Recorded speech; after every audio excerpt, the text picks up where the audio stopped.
ayat 14. Akhirnya ia menampakkan diri kepada ke-11 orang itu, maksudnya murid-muridnya, ketika mereka sedang makan, dan ia mencela ketidakpercayaan dan kedegilan hati mereka oleh karena mereka tidak percaya kepada orang-orang yang telah melihat dia sesudah kebangkitannya. Lalu ia berkata kepada mereka, ini pesan Yesus sebelum naik ke sorga. Pergilah ke seluruh dunia, beritakanlah Injil kepada segala makhluk. Katakan kanan kirimu, beritakan Injil. Siapa yang percaya dan dibaptis akan diselamatkan. Tetapi siapa yang tidak percaya akan dihukum. Tanda-tanda ini akan menyertai orang-orang percaya. Yang orang-orang percaya angkat tanganmu. Wih, semua orang percaya. Haleluya. Tanda-tanda ini akan menyertai kamu. Yang pertama, baca sama-sama.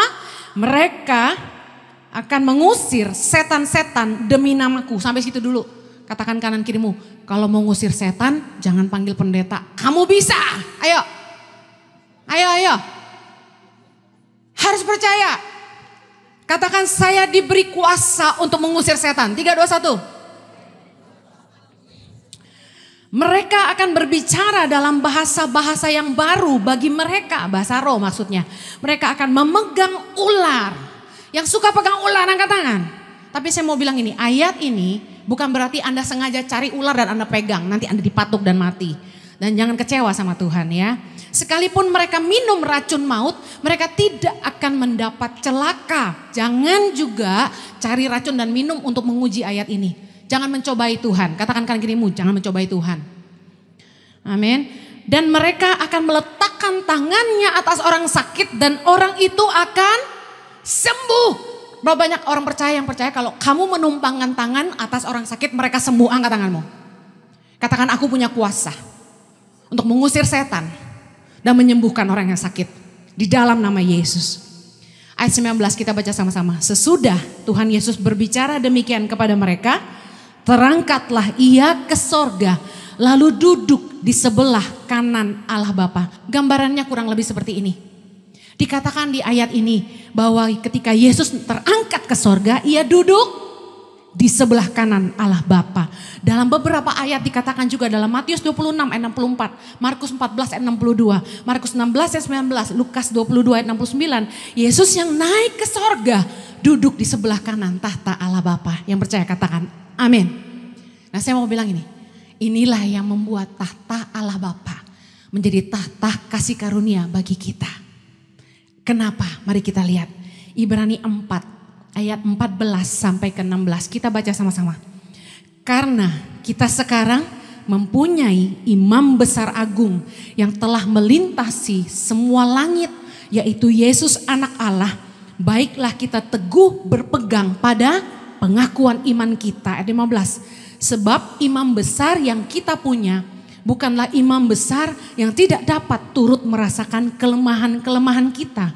Sebaliknya sama dengan kita, ia telah dicobai hanya tidak berbuat dosa. Ayat 16. Sebab itu marilah kita dengan penuh keberanian menghampiri tahta kasih karunia. Supaya kita menerima rahmat dan menemukan kasih karunia untuk mendapat pertolongan kita pada waktunya. Tahta kasih karunia adalah tahta di mana Yesus duduk di sebelah kanan Allah Bapa, menjadi pembela bagi kita. Umat tebusannya yang percaya kepadanya dan beroleh kasih karunia pengampunan dosa. Roma 8 ayat 33. Siapakah yang akan menggugat orang-orang pilihan Allah? Allah yang membenarkan mereka? Siapakah yang akan menghukum mereka? Kristus Yesus yang telah mati, bahkan lebih lagi yang telah bangkit, yang juga duduk di sebelah kanan Allah, yang malah menjadi pembela bagi kita. Katakan Yesus pembelaku. Kalau Anda bayangkan ada fotonya ya, ada gambar image-nya, Anda perhatikan ini. Jadi di tahta kerajaan sorga, Yesus menjadi pembela bagi kita. Ketika setiap kita nanti dipanggil Tuhan, kita seringkali baca di firman Tuhan, kita akan menghadapi tahta pengadilan Tuhan. Dan saya bayangkan di situ, karena saya belum pernah mati, saya bayangin. Ada iblis yang mendakwa kita atas segala dosa-dosa kita. Karena dia berebutan warga. Dia pengen bawa kita ke kerajaan neraka. Dan dia berdiri di situ untuk mendakwa kita atas segala dosa. Saya pernah dengar katanya di tahta itu hidup kita kayak film diputer katanya gitu. Katanya. Kemudian saya bayangkan Yesus dikatakan firman Tuhan dalam Roma 8 ayat 34. Yang duduk di sebelah kanan Allah menjadi pembela kita. Saya bayangkan di situ Yesus berdiri dan membela kita. Umat yang percaya kepadanya. Di situ Yesus menghapus segala tuduhan dan hukuman atas segala dosa dan pelanggaran kita dengan darahnya. Anda harus tahu bahwa di dalam hukum Taurat, orang-orang yang najis itu disucikan harus dengan darah. Makanya di zaman perjanjian lama ketika orang mau menghadap Tuhan, ada ruang, ada halaman, ada ruang kudus, ada ruang maha kudus. Dan di situ mereka harus bawa apa? Korban. Korban sembelihan yang tidak bercacat. Kenapa? Sebagai penghapus dosa. Ada darah yang harus tertumpah ketika dosa itu harus diampuni. Mari kita lihat ayatnya. Ibrani 9 ayat 12. Ini tentang Yesus dulu. 3:21 kita baca. Dan ia telah masuk satu kali untuk selama-lamanya ke dalam tempat yang kudus.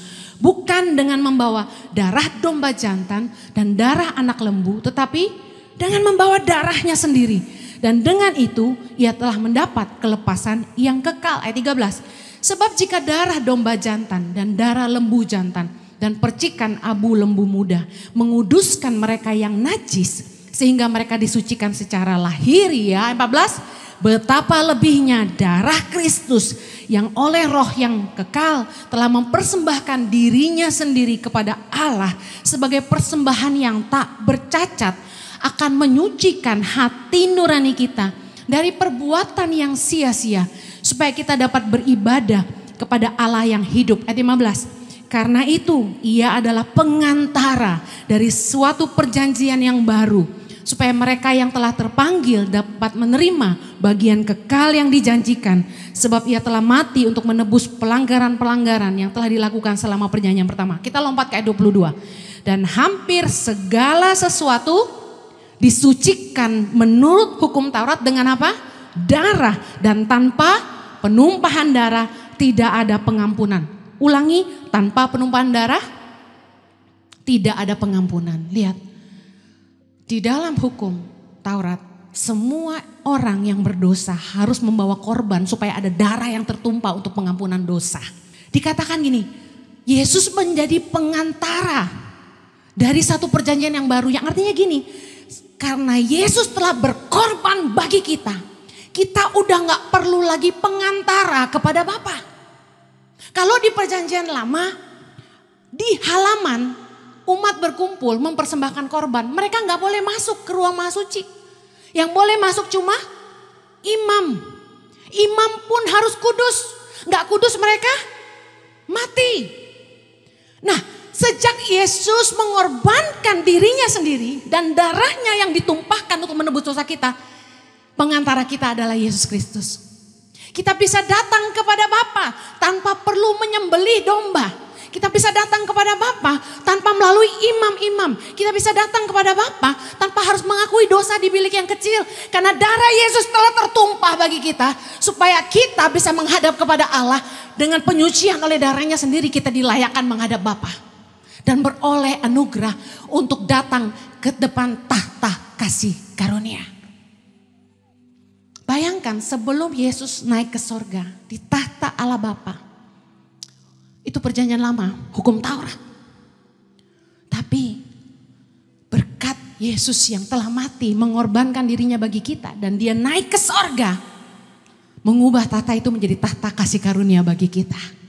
Di mana setiap kita yang berdosa, kita yang tidak layak, kita dibenarkan di hadapan Bapa dengan darahnya. Karena dialah satu-satunya anak domba yang tak bercacat di hadapan Bapanya. Efesus 1 ayat 7. Sebab di dalam dia dan oleh darahnya kita beroleh penebusan. Yaitu pengampunan dosa menurut kekayaan kasih karunia-Nya. Saudara, dikatakan di tahta kasih karunia, Yesus itu menjadi pengantara kita kepada Bapa. Yang artinya Yesus adalah pendamaian atas segala dosa kita, bahkan dikatakan dosa seluruh dunia. 1 Yohanes 2, judul perikopnya, Kristus pengantara kita. Ayat 1, anak-anakku, hal-hal ini kutuliskan kepada kamu, supaya kamu jangan berbuat dosa. Namun jika seorang berbuat dosa, apa yang harus dilakukan? Lihat, kita mempunyai seorang pengantara pada Bapa, yaitu Yesus Kristus yang adil. Ayat kedua, dan ia adalah pendamaian untuk segala dosa kita. Dan bukan untuk dosa kita aja, tapi juga untuk dosa seluruh dunia. Wow, karena pengorbanan Yesus, kita beroleh kasih karunia untuk dibenarkan dan didamaikan dengan Allah. Jadi kalau Anda jatuh dalam dosa, saya mau bilang ini dulu deh, karena orang Kristen suka memanipulasi. Hanya karena tahta kasih karunia selalu tersedia, bukan berarti kemurahan Tuhan itu, kasih karunia Tuhan itu boleh dipermainkan dalam hidup kita. Karena seringkali kita pikir gini, ikut Yesus tuh enak apa? Kalau kita bikin dosa tinggal minta ampun aja. Akibatnya kita jatuh bangun. Kita pikir murah kok. Gak usah beli domba, gak usah beli burung merpati. Tinggal doa dan minta ampun, Tuhan ampuni aku sudah berbuat dosa. Habis itu bikin dosa lagi. Jangan pernah mempermainkan tata kasih karunia. Ibrani 4 ayat 16 tadi bilang gini, sebab itu marilah kita dengan penuh keberanian, katakan penuh keberanian, menghampiri tahta kasih karunia, supaya kita menerima rahmat dan menemukan kasih karunia untuk mendapat pertolongan kita pada waktunya. Apakah pada hari ini Anda memiliki keberanian untuk menghampiri tahta kasih karunia? Mengapa kadang kita gak berani menghadap Allah? Kenapa kita gak punya keberanian menghadap tahta kasih karunia? Karena hati nurani kita menuduh kita. Kita tahu kita bersalah.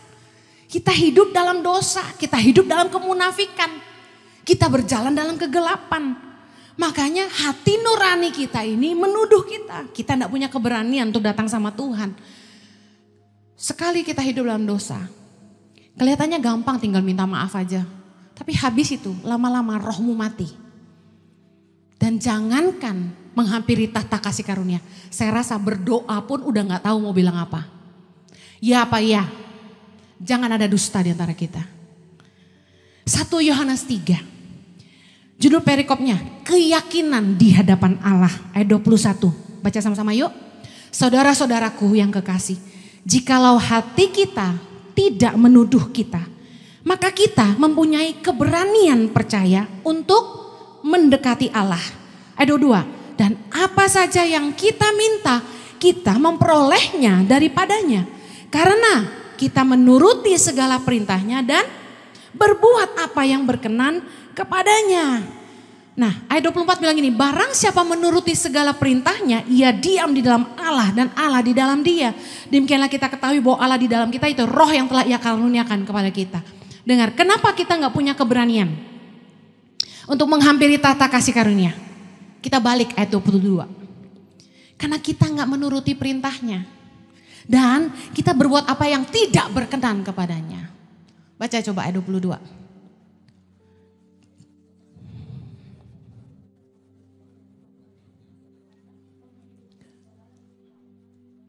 Kalau kita hidup dalam ketaatan kepada Tuhan, dengar khotbah gak cuma buat nyenengin telinga, tapi kita hidupi sungguh-sungguh.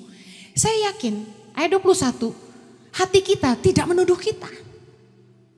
Tapi kalau ayat 22 kita gak lakukan, kita tidak menuruti firman-Nya dan kita tidak hidup berkenan kepadanya, pasti hati nurani kita menuduh kita. Datang sama Tuhan juga malu, bener gak? Kita kalau udah bikin salah sama orang tuh ketahuan sama orang salahnya kita, ketemu dia malu gak? Saya baru dengar bahwa temen yang saya pikir teman baik ngomong jelekin saya di belakang saya. Sekarang dia tahu dia jelek-jelekin saya tuh nyampe ke telinga saya. Kira-kira dia ketemu saya malu gak? Harusnya malu. Kalau kita mau punya keberanian untuk menghampiri tahta kasih karunia.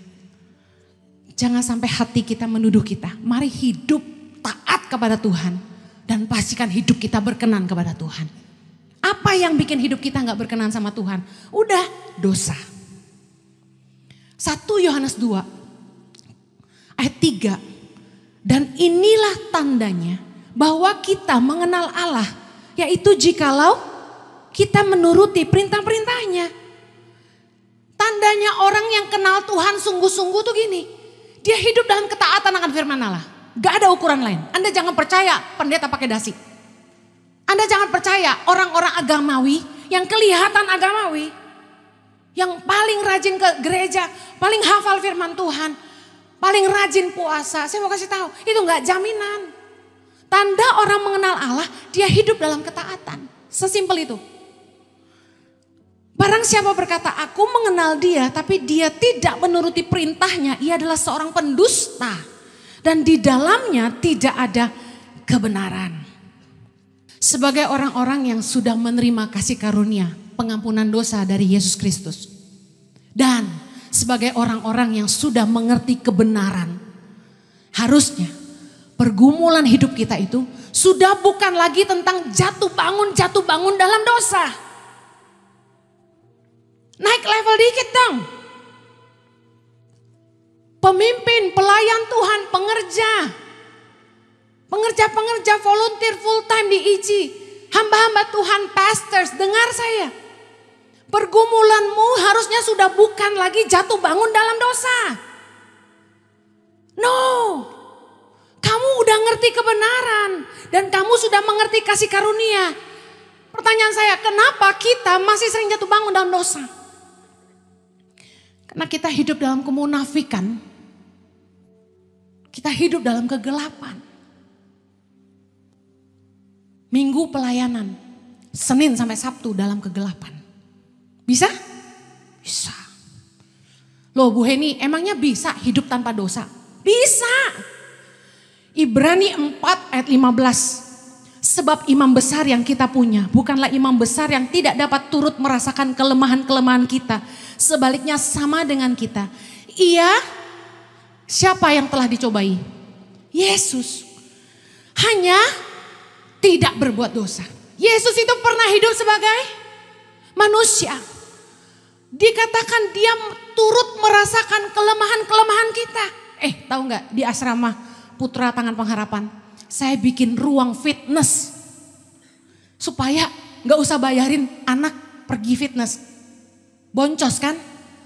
Kenapa saya mikir anak cowok butuh fitness? Karena mereka butuh penyaluran. Yang paham katakan amin. Makanya jangan sengaja nonton film porno. Jangan dicari godaan tuh. Kita doa, Tuhan jauhkanlah kami dari segala pencobaan. Jauhkan kami dari segala yang jahat. Tapi kita buka situs porno, website porno. Ya ampun, kamu mencobai dirimu sendiri. Udah tahu gak boleh selingkuh. Tapi ngajak teman kantor, pulang bareng yuk, aduh kesetrum bos. Terus kalau menatap tuh, jangan lama-lama, bahaya. Ada tatapan cinta dan dalam di sana. Percaya deh, saya kalau natap orang gak mau lama-lama. Bahaya. Dari mata ke mata turun ke hati. Kalau suami saya mulai menatap wanita lain lama-lama, gue langsung. Look at me. Karena Jojo tuh punya kebiasaan, kalau lihat siapapun lah, gak tahu cewek, gak tahu cowok, dia suka gini nih. Angkat matanya. Gue pengumuman sekarang. Itu bukan artinya aku cekak kamu. Itu tuh kayak kebiasaan kali ya kamu ya. Gak bisa diubah gitu kan ya saya. Cewek digituin apa Jojo udah ganteng kayak gitu, muka Manado. Wah, jatuh cinta gitu kan. Sikat lo sama gue. Sebagai orang-orang yang sudah mengerti kasih karunia dan ngerti firman Allah, saya kasih tahu. Kita itu masih punya keinginan dosa. Masih punya, pasti ya. Masih hidup dalam daging gak? Coba cubit. Kalau masih sakit masih bisa bikin dosa. Tetapi tadi kita baca Ibrani 9:18. Betapa lebihnya darah Kristus yang oleh roh yang kekal telah mempersembahkan dirinya sendiri kepada Allah sebagai persembahan yang tak bercacat, akan menyucikan hati nurani kita dari perbuatan-perbuatan yang sia-sia supaya kita dapat beribadah kepada Allah. Nah, apa artinya? Waktu kita tuh lahir baru, kita kenal Tuhan, Roh Kudus menjamah kita. Mata hati kita tuh dicelikan. Tadinya waktu kita hidup dalam dosa tuh kayak biasa aja gitu. Kayak feel normal, kayak everybody is doing it. Semua juga bikin dosa, ngerti gak sih? Tapi begitu kita ngerti kebenaran, begitu kita tahu apa yang benar, mata kita jadi terbuka melihat apa yang salah. Yang paham katakan amin. Kita tuh secara sadar tahu itu dosa. Mencuri itu dosa, menipu itu dosa, menghina itu dosa, memandang rendah orang itu dosa, menghakimi itu dosa, selingkuh itu dosa, suka nonton pornografi itu dosa, ngomong kotor itu dosa. Kita tuh sadar. Tapi kenapa masih bisa bikin dosa? Katakan secara jujur, keputusan saya.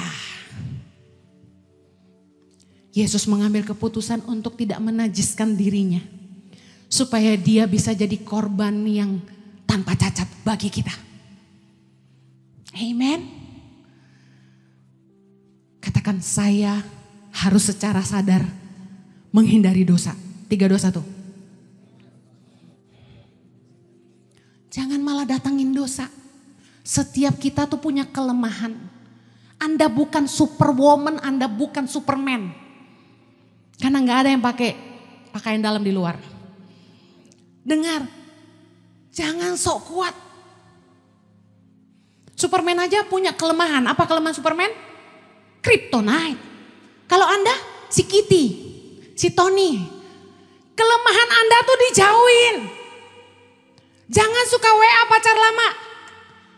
Counselor, jangan cross counselor. Jangan cross counseling. Yang cewek counseling yang cewek, yang cowok counseling yang cowok.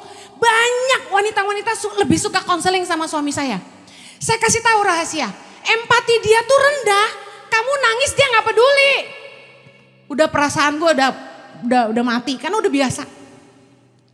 Suami saya lagi saya nangis. Anda pikir dia akan yaudah sini. Enggak. Dia bodoh amat lo nangis. Suami saya tuh kelemahannya empatinya kecil. Jadi jangan cari suami saya buat konseling. Sengaja gue jelek-jelekin biar yang cewek-cewek jangan cari Jojo. Saya berantem sama dia di mobil. Kan kalau cewek mau sosok ngambek ngomong apa? Turunin gua di sini, bener gak? Tebak apa yang dia lakukan? Kok kamu tahu? Kan Pak Jojo baik banget Bu Heni. Ngimpi loh. Empatinya 2 out of 10. Dia gak peduli saya nangis. Dia gak pernah manjain saya. Gak pernah bujuk-bujuk. Udah ya jangan marah ya. Enggak, gue marah dia lebih marah. Jadi kalau Anda konseling sama yang perempuan. Sama Bu Heni boleh. Kebanyakan. Kita punya konselor di luar yang diurapi Tuhan. Kita punya ruang konselor, Anda bisa daftarkan diri Anda setelah ibadah ini selesai.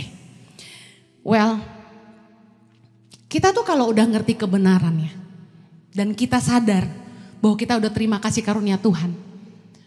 Harusnya tuh ya kita lihat dosa tuh sebagai sesuatu yang menjijikkan dan kebodohan. Saya kasih contoh. Di Reels kan banyak tuh sekarang video-video yang ngasih lihat cara pembuatan nuggets. Yang udah nonton angkat tangan. Aku gak sebut brand tapi kok cuma 1?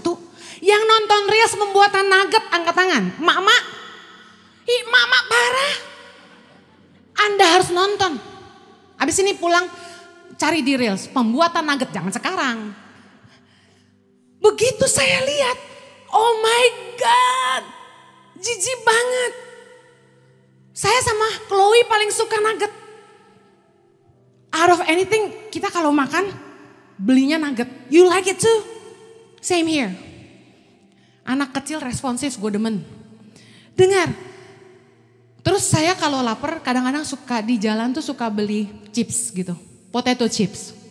Karena kita gak boleh sebut brand di sini ya. Any kind of potato chips. Saya lihat di Reels. Ditaruh di bawah mikroskop. Ada apa tuh? Ulet-ulet, telur-telur gitu kan. Oh my God. Saya langsung kebayang, gue ngeracunin anak gue selama ini. Saya beliin terus potato chips. Bertobat. Karena udah ngerti kebenaran. Lihat itu jadi jijik. Lihat itu tuh jadi geleh pisan. Itu teh kebodohan. Cenah. Engges jangan gitu kan. Udah jangan makan itu. Sama. Sekarang Anda ngerti dosa itu kebodohan. Katakan dosa kebodohan. Dosa itu menjijikkan. Saya tidak mau lakukan. Yuk secara sadar putuskan. Jangan mempermainkan kasih karunia Tuhan. Saya mau akhiri. Bila dengan sengaja kita melakukan dosa. Saya mau kasih tahu kata firman Tuhan. Udah gak ada lagi korban yang bisa menghapus dosa itu. Ibrani 10 ayat 26 kita baca yuk. Sebab jika kita sengaja berbuat dosa. Sesudah memperoleh pengetahuan tentang kebenaran, maka tidak ada lagi korban untuk menghapus dosa itu. Ayat 27, tetapi yang ada ialah kematian yang mengerikan dan penghakiman dan api yang dahsyat yang akan menghanguskan semua orang durhaka. Ayat 28, jika ada orang yang menolak hukum Musa, ia dihukum mati tanpa belas kasihan atas keterangan 2 atau 3 orang saksi. Ayat 29, betapa lebih beratnya hukuman yang harus dijatuhkan atas dia yang menginjak-injak anak Allah, yang menganggap najis darah perjanjian, yang menguduskannya dan yang menghina roh kasih karunia. Ya boleh, thank you. Thank you. Ini penting banget. Jangan sengaja bikin dosa. Yesus mati buat kita supaya kita bisa punya tahta kasih karunia. Di mana dia berdiri di kanan Allah Bapa untuk menjadi pembela kita. Katakan amin. Tapi kalau Anda yang udah ngerti kebenaran, Anda sudah terima kasih karunia, Anda tetap sengaja, saya katakan firman Tuhan menulis dengan jelas, sengaja. Karena Anda tahu itu salah tapi Anda lakukan. Saya tidak percaya kata khilaf. Anda sengaja lakukan kata firman Tuhan. Udah gak ada lagi ampun. Udah gak ada lagi korban untuk menghapus. Anda pilih. Anda mau ngikutin dagingmu sendiri. Anda mau ngikutin hawa nafsumu sendiri. Dan berakhir dalam maut dan kematian. Atau Anda memilih untuk datang ke tahta kasih karunia Tuhan dan minta Tuhan mengampuni kita. Karena orang yang menginjak-injak anak Allah, yang menganggap najis darah perjanjian yang menguduskan. Darahnya sendiri menguduskan kita. Dengan berbuat dosa lagi, kita menginjak-injak anak Allah dan menganggap najis darah perjanjian yang menguduskan kita. Yang mengerti katakan amin. Ayat 31 bilang gini, ngeri benar kalau jatuh ke dalam tangan Allah yang hidup. Saya akhiri. Yuk jangan main-main lagi sama dosa. Kita yang udah beroleh kasih karunia. Ingat satu hari kita semua akan kembali kepada Bapa. Di tahta pengadilan Tuhan ada throne of grace. Bagi mereka yang setia, mereka yang tetap percaya. Meskipun menghadapi badai kehidupan, cobaan hidup, pergumulan, sakit penyakit. Tapi tetap tidak pernah menyerah dan bilang Tuhan, aku mengasihi Engkau. Dan aku mau jadi hamba yang setia sampai akhir. Anda akan berdiri di hadapan tahta kasih karunia. Amen. Yang mau ada di tahta kasih karunia katakan amin. Tapi kalau Anda menyia-nyiakan pengorbanan Kristus, menginjak-injak anak Allah dan membuat najis darah Kristus yang telah menguduskan Anda, mengikuti hawa nafsu, serakah, cinta uang, ngikutin keinginan dosa, keinginan daging sendiri. Anda akan ada di sini, di mana dosa dan mautnya akan menguasai kita. Dan upahnya adalah api yang kekal kata firman Tuhan. Yuk hidup sungguh-sungguh bagi Tuhan. Mari hampiri tahta kasih karunia. Pejamkan matamu. Anda yang hari ini tahu bahwa Anda sudah jauh dari Tuhan. Anda bikin dosa, bolak-balik, Anda bikin dosa. Anda tidak pernah bertobat, Anda juga tidak mau berubah. Hidupmu terus mendatangkan murka Tuhan. Membuat hal-hal yang gak berkenan sama Tuhan. Anda gak hidup dalam ketaatan akan firman Tuhan. Mari hampiri tahta kasih karunia. Hampiri dia selagi dia berkenan ditemui. Katakan, Tuhan ampuni aku. Tuhan sucikan dosa-dosaku. Hari ini aku mau mengakui segala dosaku di hadapan-Mu Tuhan. Ampuni aku. Sucikan dan kuduskan aku dengan darah-Mu Tuhan. Aku mau berbalik. Aku mau kembali ke jalan-jalan Tuhan. Aku mau sungguh-sungguh percaya bahwa Yesus telah mati bagiku dan menebus segala dosaku. Dan hari ini aku menerima Kristus sebagai Tuhan dan Juru Selamat. Dan menyerahkan hidupku sungguh-sungguh bagi Tuhan. Aku bersyukur untuk tahta kasih karunia-Mu Tuhan. Terima kasih Yesus. Karena Engkau telah menjadi pengantara dan pendamaian bagi kami semua. Kami rindu untuk hidup bagi-Mu Tuhan. We live for You alone Lord. Kami percaya kasih karunia-Mu masih tersedia bagi setiap kami. Di dalam nama Yesus. Yang diberkati Tuhan dan mau sungguh-sungguh hidup bagi Tuhan, katakan.